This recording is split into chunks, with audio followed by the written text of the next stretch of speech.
Bonsoir à toutes et à tous et merci de nous rejoindre pour l'édition Nice. Au sommaire, la découverte de chercheurs niçois, ils ont peut-être trouvé le moyen de soigner le diabète.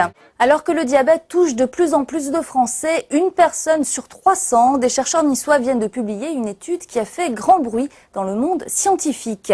La modification d'un gène permettrait de guérir du diabète. Bien sûr, ces résultats obtenus sur des souris doivent être validés sur des hommes, mais c'est en tout cas très encourageant. Josette Sana, Joanne Gross. En apparence, deux petites souris de laboratoire parmi tant d'autres. En réalité, le symbole d'un espoir pour les 3 millions de Français diabétiques. Ces deux-là ont survécu au diabète, elles en ont tout simplement guéri. Une grande première dans l'histoire de la recherche.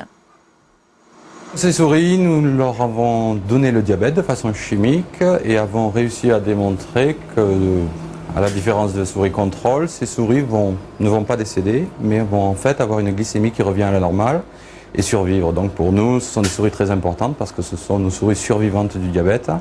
Si ces souris vont survivre, c'est grâce à la modification d'un seul gène. Elle a permis à ces petits mammifères de fabriquer leur propre insuline et donc de guérir. Les chercheurs niçois de l'INSERM ont fait là une découverte majeure. Cette étude scientifique a été publiée, a d'ailleurs eu un grand retentissement dans le monde entier. Un enthousiasme international, de très nombreux journalistes nous ont contactés, même des familles nous ont contactés. Donc là, nous avons vraiment dit, ça va prendre du temps. Donc il faut vraiment être prudent. Ce sont des résultats obtenus chez la souris. Il faut d'abord valider si ces résultats chez l'homme et ensuite voir si l'on peut trouver un médicament qui mime l'effet de notre gène.